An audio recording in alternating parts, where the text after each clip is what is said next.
Hello and welcome to the app of the week. Now I'm going to show you how to use this Post-it Plus app, which is free to download, and you just need to make sure you've got an up-to-date version of the operating system, which does require making some space on your iPad and then go into the settings and general and look for the updates. But most people these days will have iOS 7 or iOS 8, which should be sufficient. We just open up the app, and this is really good for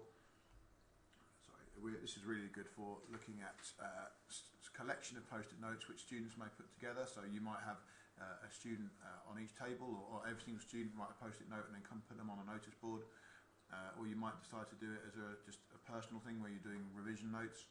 And so I've already made 3 revision notes, and I'm just going to show you how to put those on this app. So we're going to capture new board, and then it'll open up the camera. And then I'm just going to go over to my post-it notes, which are already on the desk, and I'm going to hold down the button. Okay, and you can see that's automatically recognised 3 notes. So I'm then going to create the board, and see I now have three notes which have collected together. Now I can do this multiple times and have several groups. I can also click on the group and I can arrange them. I can straighten them up. I can also zoom in and edit.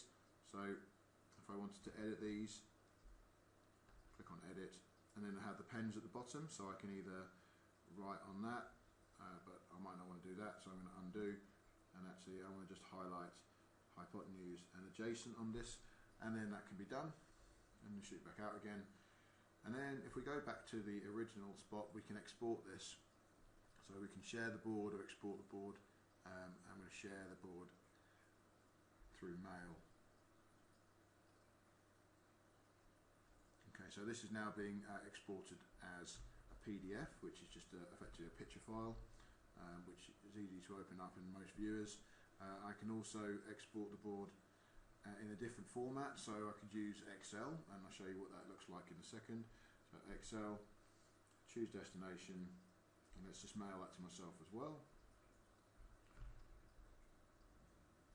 Okay, and then if we go back to the computer, we should be able to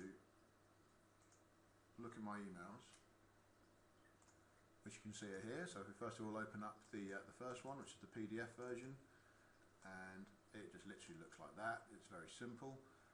Or I could go to the other version, which is the Excel one, and see here, I'm going to make it a little bit bigger. It's actually just collected together each one as an image, and then I could do extra work next to it in the surrounding cells. So lots of capacity to do some interesting things there. I hope you found that useful. You can also take photos of objects if they're not in the same shape as a post-it note, and then you can edit it to make it look like a post-it note and fit in the same way, but it is more complicated. I hope that's been useful to you. Enjoy.